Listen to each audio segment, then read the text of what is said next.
আগে এখন তো পড়াশোনা করছে ভাই, যদি আমার সুযোগ থাকতো তাহলে আমি পড়াশোনা করে ডাক্তার হইতে পারতাম। বাবা রিক্সা চালায়, একদিন গেলে আরেকদিন যাইতে পারে না ভাই, অসুস্থ, তাও রিক্সা চালায় কোনো মতো সংসার চলে। এর জন্য আমি গার্মেন্টসে কাজ করি ভাই, যদি যে করা যায় মা বাবাকে। এখন আমি চাইতেছি যদি একটা ভালো মনের মানুষ পাই তাহলে আমার আর এই কাজ করতে হতো না, তার সাথে বিয়ে বসে চলে যেতে পারতাম। আচ্ছা আচ্ছা। আমার বাবা মারও কোনো টেনশন হতো না আমার নিয়ে, যৌতুকের জন্য তো বিয়ে দিতেই পারতেছে না। তা আপনি দেখে তো মাশাআল্লাহ কত সুন্দর, তা কে কখনো বিয়ের প্রস্তাব দেয় নাই? ভাই বিয়ে করতে আসলে দর্শক, আপনাদের প্রীতীয় শুভেচ্ছা জানিয়ে শুরু করছি আমাদের আজকের প্রতিবেদন। তো দর্শক, দেখতেই পাচ্ছেন আমাদের সামনে এক আপু বসে আছে, আমরা তার গল্পটা শুনবো, জানবো আপু কেন আমাদের ইউটিউবের মাঝে আসলেন, তিনি কি বলতে চান। আপু আসসালামু আলাইকুম। ওয়ালাইকুম সালাম। কেমন আছেন? ভালো আছি। আপু আপনার নাম কি? জান্নাতি। জান্নাতি, খুব সুন্দর নাম, নামটা তো খুব সুন্দরই রাখছেন।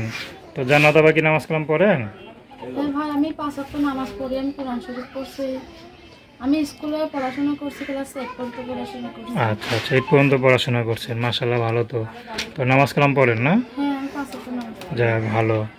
তো জান্নাত আপনি নামাজ যে পড়েন, এটা প্রশ্ন করি নামাজের সম্বন্ধে বলতে পারবেন? হ্যাঁ বলো। তো ফজরের নামাজ কয় রাকাত এটা বলেন? 4 রাকাত। 4 রাকাত।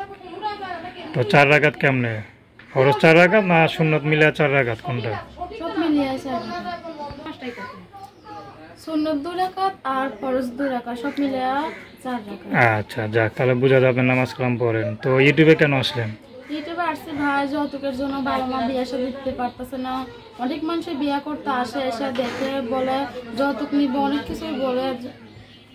কি যৌতুকের জন্য ভাই বিয়ে হইতেছে না, এর জন্য আমি প্রতিবেদনের সামনে আসছি। এখন আমি বর্তমানে গার্মেন্টসে কাজ করে খাই ভাই। এখন যদি কোনো ভালো মনের মানুষ পাই যে আমার সব জানা শুনে আমার দায়িত্ব নিতে চায়, এমন মানুষ পাইলে আমি তার সাথে চলে যাবো বিয়ের সাথে। পরিবারে কে কে আছে? পরিবারে আবার মা বাবা, আমার ভাই আছে। তো এত পরিবার, বাবা থাকতে আপনি গার্মেন্টস চাকরি করেন কেন? বাবা তো রিক্সা চালায় ভাই, আর ভাইয়া তো আলাদা থাকে, আমাদের সাথে থাকে না। ভাই কি বিয়ে করছে? হ্যাঁ, বিয়ে করছে। মানে বিয়ে করে আলাদা হয়ে গেছে না? মানে আপনাদের কোনো খোঁজ খবর নেয় না? না। আচ্ছা, তো এই যে আপনার একটা শিক্ষিত মেয়ে, মোটামুটি ভালোই শিক্ষিত, এইটাই পড়েন, তো পড়াশোনা তো আরও ইচ্ছা থাক, মানে যদি সুযোগ থাকতো তাহলে তো পড়তেন নাকি? এখন আর ইচ্ছা নাই ভাই, এখন আমি চাইতেছি যে একটা মনের মতো মানুষ পাইলেই হবে, আর পড়াশোনা করার ইচ্ছা নেই। আচ্ছা, এখন তো ইচ্ছা নাই, তখন যদি সুযোগ থাকতো তাহলে পড়তেন না? থাকলে তো পড়তামই, এখন কি করবো ভাই, বয়স হয়ে গেছে, বিয়ে সাথে তো বসতে হবে। পড়াশোনা তো করতে হবে, ঠিক না? তো কোনো পছন্দ আছে আপনার? কোনো পছন্দ আছে? আমার পছন্দ বলতে ভাই বয়স যেমন হোক, বুড়া হলেও সমস্যা নেই, সে বিয়ে করলেও আমার কোনো সমস্যা নেই, এমন মানুষ পাইলেও আমার হবে। নাম কি বললেন? জান্নাতে। তো দর্শক, তার নাম্বারটা 0132837746। আমি নাম্বারটা আবারও বলছি, 0132837746। তো দর্শক, প্রেম ভালোবাসা, সাহায্য সহযোগিতা, বিয়ে শাদী করা একান্ত আপনাদের ব্যক্তিগত ব্যাপার।